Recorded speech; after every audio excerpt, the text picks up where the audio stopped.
नमो नारायण। जय महाकाल, जय माँ बगलामुखी। सभी मेरे सनातनी भाइयों बहनों को बहुत बहुत प्यार। जय श्री राम। आशा करता हूँ आप सभी लोग अच्छे होंगे, आपके घर में खुशियाँ आए, यही मैं मनोकामना करता हूँ। आज का मेरा वीडियो का विषय है, टॉपिक है कि जो भी लोग नाम जाप कर रहे हैं, जैसे राधे राधे, हरे कृष्णा श्री राम, कुछ भी नाम जाप कर रहे हैं, दुर्गा दुर्गा, राम राम, हनुमान हनुमान, कोई भी जो आपकी श्रद्धा हो, जो आपकी भक्ति हो, तो क्या उन्हें फायदा मिलेगा? क्या नाम जाप से वो सब कुछ पालेंगे जो वो चाहते हैं? क्या उनकी नाम जाप से मनोकामना पूरी हो जाएगी, उन्हें सिद्धियां मिल जाएगी, उन्हें चीजें मिल जाएंगी? तो इन सारे प्रश्नों का भी मैं जवाब दूंगा। और एक बात मैं आपको कहना चाह रहा हूं कि नाम जाप अगर आप कर रहे हैं और उनके साथ में आपको ये लक्षण दिख रहे हैं, तो ये मान के चलिए कि जो आप ये प्रश्न कर रहे हैं उसकी अब जरूरत नहीं पड़ेगी, क्योंकि आप सही दिशा में हैं, सही मार्ग में हैं और आपको फायदा 100% होगा। देखिए, शास्त्र में 3 प्रकार के मंत्र हैं। पहला साबर मंत्र, दूसरा तंत्रोक्त मंत्र, तीसरा वैदिक मंत्र। एक और मंत्र भी है, वो है नाम जाप। अब साबर मंत्र जो होता है वो ग्रामीण भाषा में होता है और उसमें थोड़ी सी फुहड़ता झलकती है, जिसको सुनने में अच्छा नहीं लगता है।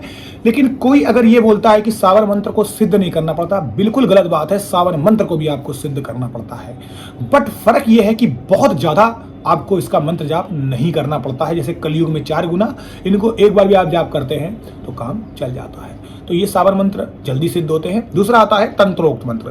तंत्रोक्त मंत्र बहुत पावरफुल होते हैं। वशीकरण, मारण, उच्चाटन, विदेशन, स्तंभन, मोहिनी, सारी अन्य क्रियाओं में भी ये तंत्र प्रयोग होते हैं। तंत्रों से आप बहुत कुछ कर सकते हैं, बहुत कुछ हासिल कर सकते हैं।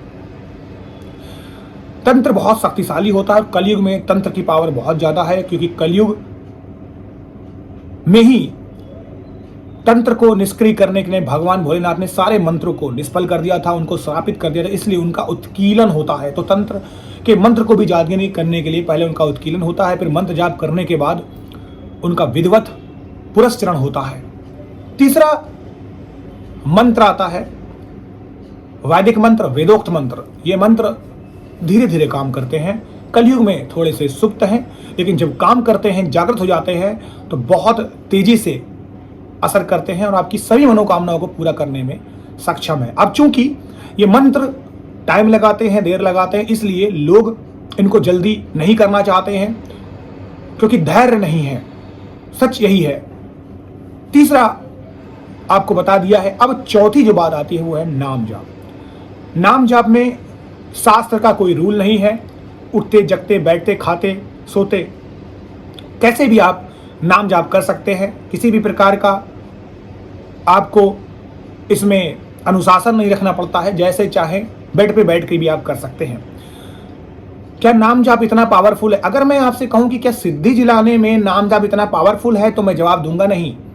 क्या मोक्ष दिलाने में राम जाप या नाम जाप इतना पावरफुल है? मैं कहूंगा 1100%, करोड़ों %। तो मोक्ष दिलाने के लिए नाम जाप परफेक्ट है। कलयुग में चाहे किसी प्रकार से केवल नाम जाप ही आपको मोक्ष यानी लिबरेशन दिला सकता है। अगर भगवान के करीब जाना है, मैं कहूं आपसे कि भक्ति का स्वरूप पाना है, तो नाम जाप। और अगर आपको शक्ति और मनोकामना का अपने अंदर वो चीज लानी है, तो फिर आप तीनों में से किसी को भी अपना सकते हैं। कलयुग में नाम जाप सर्वश्रेष्ठ है। इसमें आपको 4 गुना 5 गुना करने की भी जरूरत नहीं है।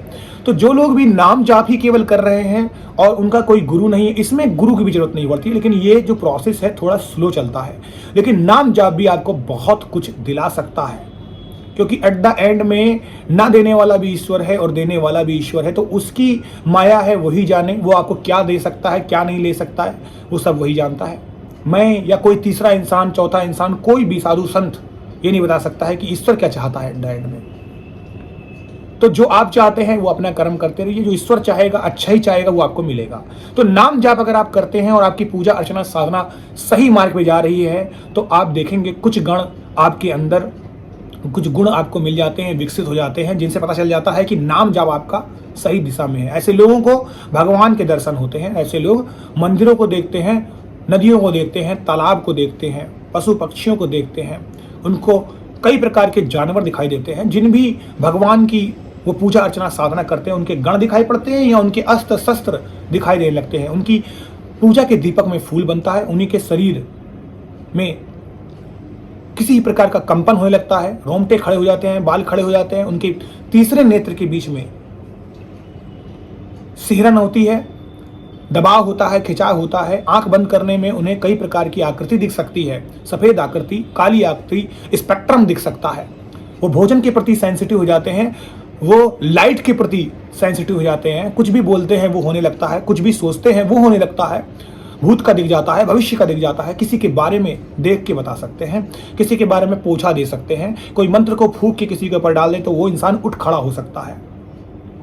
ऐसे इंसान को बहुत सारा पैसा अपने आप सडन मिलने लग जाता है। उसके बहुत सारे प्रशंसक हो जाते हैं। लोग उनकी बातों को सुनना चाहते हैं, लोग उनको देखना चाहते हैं। उनके चेहरे पे एक प्रकार का तेज रहता है। वो सभा को संबोधित करते हैं तो लोग मंत्रमुग्ध हो जाते हैं, मैग्नेट जैसे, चुंबक जैसे उनकी तरफ खिंच जाते हैं। ऐसे में उनकी तरफ बुरी शक्तियां भी बहुत जल्दी अट्रैक्ट हो जाती हैं। आप देखेंगे जब भी आप पूजा अर्चना साधना करेंगे, मैं आपको इस चीज की गारंटी दे सकता हूं कि जब भी कोई लेडी सच्चे मन से पूजा अर्चना साधना करेगी तो उसको बहुत सारे पराये मर्द अट्रैक्ट करने की कोशिश करेंगे। तो ये क्या है? ये माया है। जब कोई पुरुष ऐसी सब पूजा अर्चना साधना करता है तो उसको बहुत सारी लेडीज अट्रैक्ट करने की कोशिश करती है, ये भी माया है। इन सब चीजों से जो ऊपर उठ गया, जो आगे बढ़ गया, उसने ही समझ लो जिंदगी का सार सीख लिया। क्योंकि जिंदगी का सार हमारा स्टार्टिंग मूलाधार चक्र, जहां के गणेश जी हैं, जहां के गणेश जी बैठे हुए हैं, जो गणेश जी रिप्रेजेंट करते। क्यों गणेश जी को ही बनाया गया मूलाधार का? क्यों? क्योंकि मूलाधार चक्र में ही इंसान 90% इंसान वहीं खोया रहता है। जो इससे निकल गया वही आगे है। और गणेश जी क्या है? गणेश जी हैं बुद्धि, आपके दिमाग। जो दिमाग से खेल जाए, जो बुद्धि को जीत ले, वही आगे बढ़ने के काबिल है। तो यही साधना अर्चना कहती है। ऐसे इंसान के साथ दैवी शक्तियां हमेशा चलती हैं। ऐसे इंसान को भगवान का साथ मिलने लग जाता है, उनके साथ गण विराजमान होते हैं। ऐसे इंसान की कुंडली के ग्रह चाहे कितने भी खराब हो, सब चीजें होने लगती हैं। घर में मांगलिक कार्यक्रम होते हैं। अगर उसकी कोई जॉब नहीं लग रही है तो जॉब लग जाती है।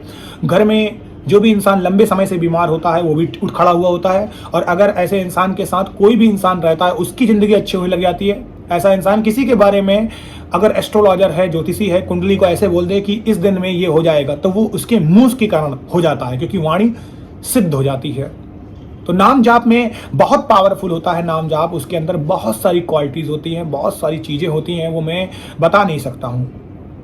लेकिन अगर आप सोच रहे हैं कि नाम जाप से आपको सिद्धि मिले, तो सिद्धि मिल सकती है, ऐसा नहीं है। लेकिन आपको ये डिसाइड करना होगा कि क्या आपको ईश्वर की भक्ति चाहिए या सिद्धि चाहिए। तो अगर सिद्धि चाहिए तो आपको बहुत ज़्यादा मेहनत करने की जरूरत पड़ेगी कंपेयर टू और अदर चीज़ों के अलावा नाम जाप थोड़ा स्लो काम करता है। लेकिन अगर आपका उद्देश्य भक्ति है तो फिर इन 3 चीज़ों को आप छोड़ दीजिए। तीनों चीज़ें बेकार है। नाम जाप के अलावा इस कलयुग में कुछ भी नहीं है ईश्वर को पाने का। तो डिसाइड आपको करना है कि आपको क्या चाहिए। ये था मेरा आज का वीडियो। जो लोग मेरे चैनल पे नए आए हुए हैं वो लोग मेरे चैनल को लाइक और सब्सक्राइब करें। जो लोग मेरे चैनल पे पहले से हैं उन सभी लोगों को बहुत बहुत प्यार, शुभकामनाएं। जय श्री राम, नमो नारायण, जय महाकाल, जय मंगलम।